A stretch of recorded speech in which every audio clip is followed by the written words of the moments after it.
Hey guys, my name's Luke Sartor. I'm a portrait photographer here in Brisbane, Australia.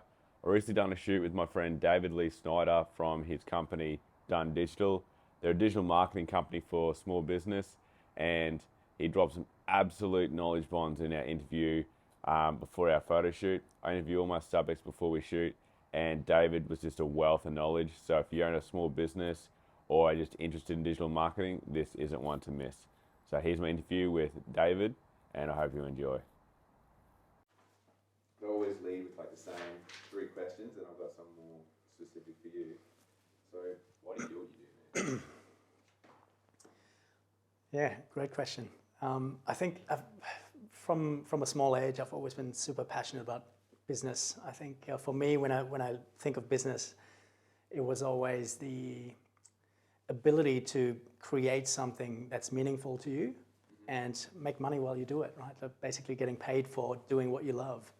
So for me, business has always been a vehicle to fulfill your dreams and work on something that you're passionate in and provide value to the community and the people around you and really genuinely enjoying what you do. I think there's nothing better than getting up in the morning and actually doing what you love and getting paid for it. Mm-hmm. Yeah. Have you always been in your own business? I started my own businesses. My first business was a photography business, actually. Oh, nice. Yeah, so I started a studio and bought myself a bunch of equipment and sort of just dove into it, you know. And, man, we're going to do the whole interview on like that whole life. True. Okay. Yes. Yeah. Go on. So that was back in Germany, growing up in Germany, you know, and I just bought myself a camera and was super passionate about just capturing moments. And I thought, why not turn this into a business? Mm. And I was always fascinated by design and dipped my toe into web design and did a few different things. And I think what sort of gave me a competitive advantage at the time was that I tried to provide people with studio-like shots, like model shots. You know, it wasn't the average photographer with a marble background on a bar chair like that. Yeah. So it was giving them like a special memory, I guess, you know, something where they look like on the magazine cover. And I think that was different to what other photographers were doing at the time. So, and that was a bit of an advantage I had. And I was really good at designing my own website as well. So that looked a lot better than some of the other local photographers. You know? And yeah, that was sort of my first more ambitious project and going into business on my own. How old were you when you did this? I was about, I think, 20, 19, 20. And what year was this? Would have been early 2000s. Yeah. Nice. Head of the game. That's cool. Sweet. From there? So like the photography thing, you're not doing that now? Yeah, that's so good. So I was actually studying on the side. I studied Chinese because when I was younger, I spent some time in China. So I had a connection with China and learned the language as well. So I thought, you know, I'm going to go down that path and study. It was a combination of Chinese language and business. And I always thought that was going to be the direction I was going to go. And 2 years in, I was getting a bit, just a bit drained. And I thought, you know, I need to have a change of scenery, go travel for a bit, take some time out and just reset.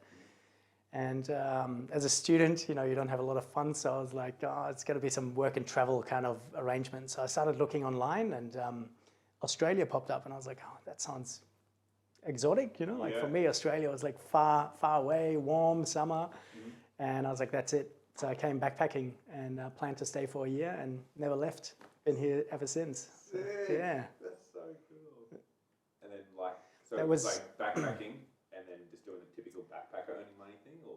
Yeah, so for a year I was just working on hospitality and found my feet there. So that was good for some time. And then I actually had an opportunity in Sydney to take over a cafe. So we had our own cafe and for about 5 years, I think we had it. Yeah, so we built that up and it went really well, like a bit of a roller coaster, but in the end we sold it for about 3 times the price that we bought it for. So it was a really great little springboard, I guess, for us to then go and try other things. And when you say so did you do this with your wife? Yes, yeah. So that was our little coffee shop, you know, corner coffee shop in the middle of Darlinghurst, and living the barista life. So And for that time of my life, I think that was perfect. But then our first daughter came along as well, and I was putting way too many hours. So I felt like I was really missing out on some precious moments because I was just working such long hours. And I think for me, that was sort of an eye-opener that I was like, time is the one thing that you never get back. And I wanted to create something where I can be there for my kids. With my second daughter, now I'm in a very different position, and we spend so much more time together on the way to school. We have little coffee dates, and so it's really beautiful when you have that time. And I think for a parent, really understanding how valuable those fleeting moments are, I think that's really important to recognize that, because they don't last forever. So that's when you transition from coffee to digital marketing. Slowly. So from coffee, I went more into consulting and barista training and stuff like that. So more on the education side, and then helping hospitality businesses with their marketing as well. That was what I was doing for some time. And then from that, I sort of transitioned out of hospitality and went full into marketing. And yeah. Did you keep the niche of barista, like that kind of thing initially? So initially, I sort of stuck to hospitality, but I think being in hospitality, because even in Germany, I did some hospitality, for quite some time, and I think I did hospitality in total for 13 years, 14 years, and I think I grew out of it, so I had enough, and I just needed to move away. So then I went the opposite and tried to work with any business other than hospitality. So yeah, just something different. And right now, our niche is really sort of beauty salons. We've got studios, dance studios, performing arts studios. So all sorts of passionate people who really love what they do, and they provide great services for the community. And it's really rewarding to be able to help them to get the businesses off the ground and get seen. Did the salon and beauty stuff happen organically? It did. It was. I never went down to go, I'm going to target salon owners, but it seemed to, when we worked with salon owners for the first time, it seemed to work really, really well, because they often have returning customers as well. So every customer that you gain usually becomes a long-term client. If you do a good job and they're happy with the service, they usually stay on board for a couple of years. So I think your return on investment is a lot higher, and that's why those sort of businesses, same with dance studios, yoga studios, fitness instructors, it's like when you gain one client, they usually stick around for quite some time, and I think that way you really building a meaningful community. It's not built on quantities of customers where you get one client and then onto the next, but you're really helping them build a community, I think, and that's a great foundation for a thriving business, I think. Yeah. We'll come back to that, because that's a standalone question on its own. What are you working on at the moment that excites you? So this year we started working with our first client in the United States, which I'm pumped about. And great thing was that this was actually a referral as well. So that was a dance studio we worked with here in Brisbane, and they used to work together on Broadway, and with this other studio in New Jersey that just started about 6 months ago. And we started working with them, and it's a lovely couple, super passionate about what they do. Like when you talk to them, you can feel the passion come through.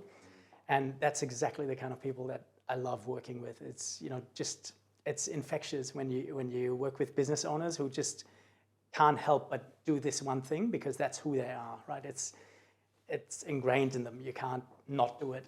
It's sort of their calling. And I think that's the kind of people that I want to work with, because I know they make a real difference. And it's for me to see that I have an impact on their business, and in turn, you create ripples in their community. And it's not, I might just be helping that couple get the business off the ground, but they might be helping hundreds of young kids find a passion in the performing arts, so you're really making a real difference. And that's what I'm passionate about. Yeah. That's sick. Yeah. And so you've got this client in the US, is it like you've helped them get off the ground or progress their business, you get to stay with them for a long time, and advising them and doing that? Or so the way I work is a lot of agencies out there, they will specialize in one thing. So it might just be advertising, or it might just be website development, or it might just be content strategy or social media or email marketing, right? So it's usually one piece of the puzzle. And what I found is, while that might get you some results, a lot of times it's not a sustainable model, because what happens is over time that you kind of become dependent on them. Say an advertising agency, for example, right? So they might get you some results and you might get some sales, but if you stop paying them and all your ads stop, you're kind of exactly in the same spot where you were before. And I've seen this happen over and over again. A lot of small business owners who are already tight with cash, they spend their money on advertising agencies, and usually it's like significant amounts to really get some results. But as soon as you stop, everything stops, right? And I never quite liked that idea, so I wanted to reinvent the model. So I created a program called the 90-Day Marketing Transformation, and we basically take people from having no marketing strategy in place to mapping out a holistic strategy that entails all these elements that I just spoke about. So we start with developing the website, but then the question is, how do we drive traffic to the website? Once you get traffic, it's like, how do I capture that traffic, right? And how do I follow up? Because a lot of the success in a business is actually in the follow-up. Getting the client is great, but you need to be able to follow up and get them to come back and really build that relationship, right? And if you can have all these pieces in place and you can take it one step further and actually automate that process, now you've got a fully automated marketing strategy that's going to work for you for years to come, and that creates long-term success. So it's not just a fast-paced strategy that gives you a little bit of success, but then you're exactly where you were beforehand. So it's really about building the long-term success for those small business owners. Did this come through personal experience of like this happening to you? Like absolutely. Or was it just you noticed it with your clients, or a combination of both? No, it was like absolutely organic. It's really, when I started out with website development, we built these beautiful websites, and then people pay you for it, and then all of a sudden you realize, okay, now they've got a beautiful website and it looks fantastic, and they've got this to show their friends and stuff, but it's not generating any business, right? Yeah. So now you're sitting on this beautiful website, and some people pay 10, 15K for a great website, and then that's very expensive if the website just sits there and does nothing. So like I said before, it then becomes the question, how do I actually get not just any traffic, but the right kind of traffic, like actually the clients that I want? How do I get them to my website?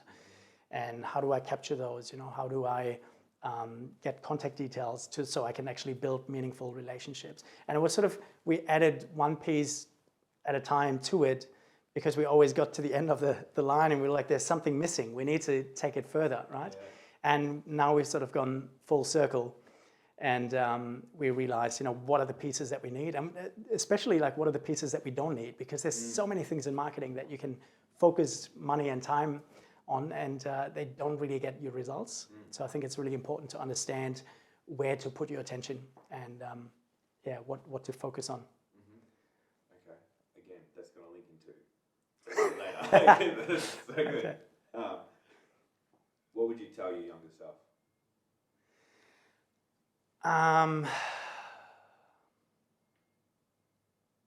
That's a really good question, and I actually think about this often, and I don't have a definitive answer, but I think, and it evolves, but I think one thing is just be more bold, just dare to do things. I think one of my biggest fears was always the fear of success, and I've been playing small for a long time, rather than going all in and just believing, that I can do whatever I want to achieve whatever I want to achieve. So I think just stepping into your best self and just daring to do something that might scare you a little bit, but I think I would have been able to do that a little bit earlier, I think. And it's work in progress, I think it's every level you get to in life, there's always another level, and there's always new fears that pop up and new challenges to overcome. So I don't think it stops, it just comes to another level. I'll tell you who that client is, because it links to that after we finish this. I feel that big time right now. Yeah, good, good. That's cool. So sort of bringing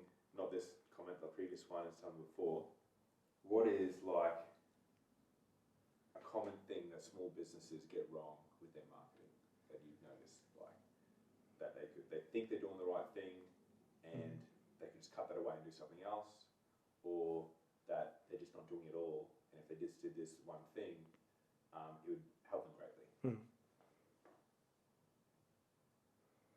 I think one thing small business owners frequently get wrong, or what they're missing, is to map out their customer journey before diving into creating content or whatever it is that you're doing with your marketing.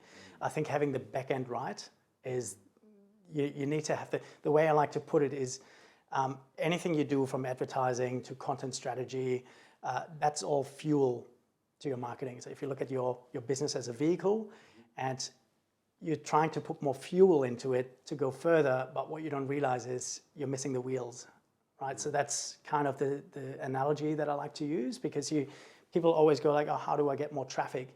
But if you can't capture and you can't convert it, it doesn't matter how much traffic you're going to get, right? And I think that's one of the biggest misconceptions, is that if you put out enough content, naturally there's going to be some increase in business, right? For most people. But I think if you get the conversion strategy right, and then you focus on traffic after, you're just going to go so much further. Like every dollar you put into advertising is going to go so much further. And most people, they spend money on ads too early when they haven't actually got the conversion piece complete. And what can the conversion be? Like just like literally, like where they can capture an email, or where they can capture client details. Is that the conversion you mean, or like? So let's take a specific business as an example. Let's say, the performing arts studio in the US that we're talking to at the moment. So one thing is getting traffic to the website. So you want to have a great website that people actually resonate with, and when you read the copy and you see the pictures, it kind of drives you to want to be a part of that, right?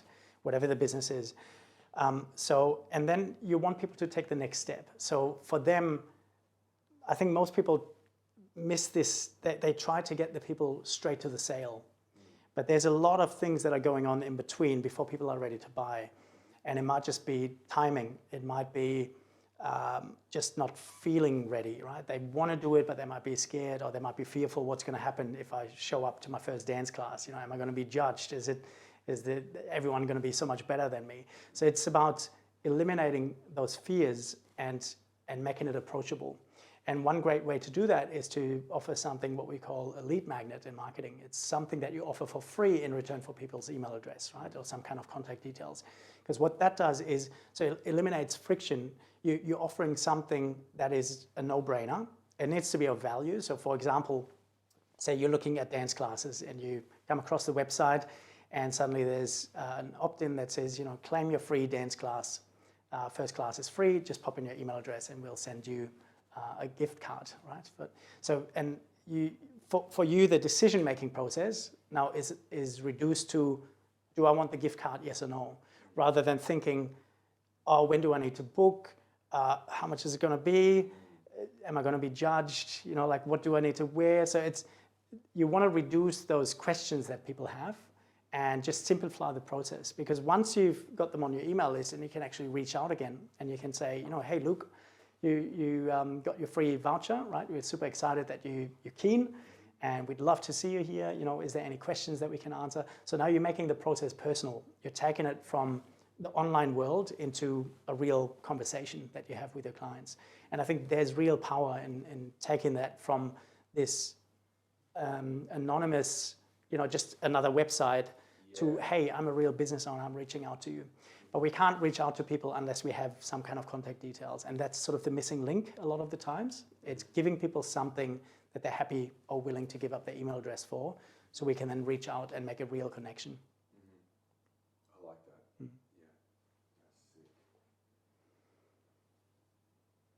Have you worked with any big businesses? Before I ask the next question, like this is all very small business based. Some big businesses may not be doing this as well. Have you worked with large scale business? Your business? I think I've always had a tendency to work with small business owners. I think that's where my passion is. That's where I can really relate. And I find because small businesses are a lot more agile, some of the strategies you want to implement, my experience is I've worked with non-profits and some larger companies where there's a lot of red tape. It becomes political. It's like, and I find it gets into the way of doing great things sometimes, right? So that's why I've sort of leaning towards small and mid-sized businesses, because you can move faster. You can put something out there, you try it, you get some results, you tweak it if you have to, and then put the next piece out, right? Whereas with larger companies, a lot of the times it sort of needs approval, and then they need to send it up to the next guy, and it just gets in the way of doing your job. Well, then let's use mid-sized businesses, because they've already implemented something to get themselves to that level. They've got a website, they've got some kind of lead generation and capture in that. What is something, same question, that a mid-sized business or some mid-sized businesses aren't doing, or they should be doing, or you notice that they're doing and it's not effective in your experience? I think as a business grows, there's a risk of becoming more and more impersonal. And I think all of a sudden, what got you to that stage was maybe the personal connection with your clients, with your customers. And as you grow, you lose that personal connection. So now it becomes sort of just a number, right? You're just looking at your sales numbers, how many leads, how many sales do we have at the end of the month. And I think just like it's never been more important, I think, to build personal connection with people. I think we've all had enough of faceless companies, where you feel like you're calling a hotline and it's just a robot. And I think people crave real connection. And I think that's something that even large companies can really tap into and really go back to doing marketing. And now we've got some amazing tools where you can actually customize the customer journey, and you provide highly personalized content, to what your audience actually wants and needs at the time as well. So I think the tools are all there. I think it's just embracing making your marketing more personal rather than a one-fits-all approach. I like that. I've noticed that as well. Like the difference between brands that I want to buy from and the ones that don't are the ones that make it personal, or make at least seem personal. It could be automated as hell, but I feel like I've been listened to in a way. Yeah, I think automation is such a powerful tool, and a lot of small business owners, when you first mention automation, some of them get really, I don't want to automate it. They're sort of a little bit scared of it because they don't want to seem impersonal. But the way I look at automation is that you are able to craft a really highly personal message, and you send it to each of your customers at exactly the right moment of their customer journey, right? So yes, we're using automation, but it's actually making your marketing more personal in a way. So the messages are real. It's just the timing that we get right through the automation piece. So you're able to provide the right message to the right people at the right time. And I think that's a crucial point in marketing to really sort of see long-term results.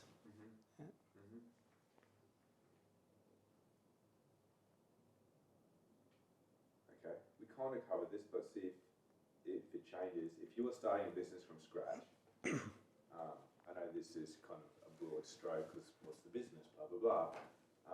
But what's the most, actually, before we do that.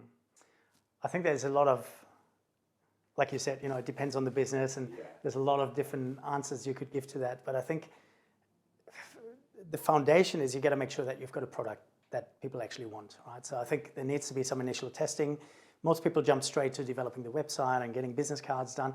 I think you can get quite far without any of that branding. So it's just getting out there, testing your product, and making sure it's actually something people want. I've been doing the 90-day marketing transformation when I launched it with no brochure, no proper website, no landing page or anything. It was just a real conversation that I was having with people and saying, is this something you need? Or what about this do you not need? Can I customize this maybe? And out of that, it sort of shaped, through customer feedback. And I think that's what you sometimes need to get back to. It's not about the logo. It's not about what colors you're going to use in your brand. I think that's secondary. It's about having something that people generally need and finding that sweet spot, how much you can charge for it, and something that is of genuine value to other people. And then becomes the question, okay, how can we brand this in a way to reach more of the right audience, right? So that's then your marketing piece. And then you can go, okay, now let's create the website. And I think you can get really far without any of that. Lead with a good product. Yes, exactly. That's what it is. You know, back to basics. I think. Yeah. Who would have thought? Yeah. And I think a lot of things in business is actually we need to come back to basics because there's all these marketing gurus out there who tell you need to have the latest bells and whistles and the latest strategies. Will only get you there. But if you look at it, the way I think of marketing, like it hasn't really changed that much in the last 100 years. And I know a lot of people might disagree with me on that, you know, because if you look at how businesses marketed back in the day, you had a newspaper and they might have written up an article on the benefits of a particular product. And there was a coupon at the end of the page and it said, for a sample of our product, just put in your address and we will send you a free sample. And that worked. They were building a list of people who were interested in the product and now they could put out an offer, right? So you lead with making it interesting and showing people how you can help them. Whatever the product is, right? You show them how you can actually make their lives better. And then you offer them something for free to just try it. And if they like it, they can take you up on the next offer. And this strategy has worked for the last 100 years. It hasn't changed, except the channels have changed. We now have Facebook and Instagram and Snapchat and all these channels. Correct. You know, so everything works a lot faster. But if you just go back to basics and you understand the fundamentals of marketing, you can translate that to pretty much any platform. And I think that's quite fascinating. If you think, I don't actually need all that noise. I just need to have a couple of platforms where I know my customers are hanging out. And I lead with value. I show them how my product is making their lives better. And I give them some kind of free sample. I like that. And finally, we'll finish with what are some evergreen principles that you think apply to business? Again, large brushstroke, but this one's really personal to you. Yes. So for me, evergreen has actually become like a big part of everything I do. And some people aren't familiar with the term evergreen. Evergreen is basically, you know, borrowed from the fashion industry. It's sort of something that doesn't go out of date, right? So rather than having seasonal trends that next season you can't sell anymore because it's out of date, same applies to content or your entire marketing strategy, actually. So when we talk about evergreen marketing, we're talking about content that's not going to go out of date. So for you to create a piece of content, whether it's a blog post or a social media post or a video, it takes a significant amount of time and sometimes money as well, right? So if you just shift your mindset and say, rather than putting something out that's only going to be relevant this week, and I invest all of that time into producing evergreen content that's still going to be relevant in 12 months from now, 24 months from now, right? If you shift all your time and focus on evergreen content, what you do is you start to build a huge library of content that you can actually repurpose. And there's no reason why some good advice that you gave 3 years ago can't be reposted, right? So it's still going to be relevant. If you give 3 fundamental tips about marketing, in 3 years, they're just going to be just as relevant as they are today. So just by making that small shift in producing evergreen content rather than timely content, I think that's a huge time saver. And then being able to take that content and automate it using software so it goes out and reposted and reshared. I think that can really free you up from that content rat race, you know, I like to call it. It's like we're always trying, I need to create more content. And every week you're thinking, what else can I post? And it's quite amazing, like how much of a difference it makes, especially in small business, because we're so strapped for time. We're so limited with our resources in small businesses that it's a real game changer once you have the content side taken care of. And there's content going out daily on Facebook and Instagram without you having to think about what to post about. It just frees you up to focus on more important things in your business, you know, and really give your customers the attention they need. Holy man, I could this could go for hours, but I'll leave it there as far as the video side goes of it. That's awesome, dude. Hope you guys enjoyed that. Let me know in the comments on what you learned or what was most valuable from that. And in the coming months, I'm going to be releasing some more videos of the interviews I do with the subjects that I shoot. So stick around and I'll hope to see you in the next video. See you guys.